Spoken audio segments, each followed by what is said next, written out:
Сәлем достарым. Сәлем, Аяжан.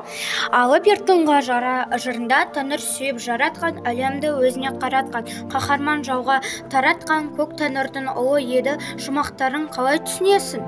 Мен бұл өлең шумақтарын алып ертонға өз батырлығын ісін әлемге көрсетіп, жауларын жеңіп, Құдайдан батыр деп ойлап түсінемін.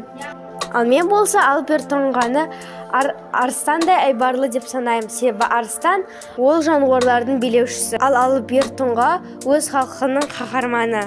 Достар, ал сендер ертонғаның билігімен Мадан ханның билігін қалай салыстырар едіңдер? Біздің ойымызша алып ертонға ол өз еліне адал, қаһарманшы және де жауапкершілікті хан. Ал Мадан хан ол өз билігіне лайық емес, ерікен және де қызғаншақ хан.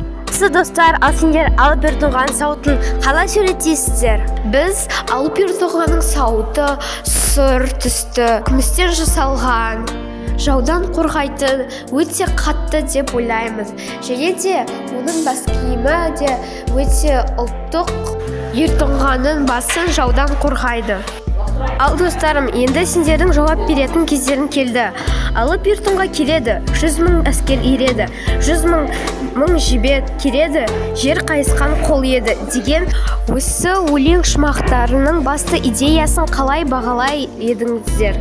Сол өлең құрылымы өте тамаша. Автор осы жырға үлкен мән беріпті. Осы жырдың мазмұнына қандай маңызды ой түйдіңіздер? Аяжан, бұл жырдың басты ойы алып ертонға сияқты батыр болу керек. Патриот жерімізді жаудан қорғап, қастерлеп, сақтау болды деп ойлаймын. Ал достар, сау болыңдар. Сау болыңдар.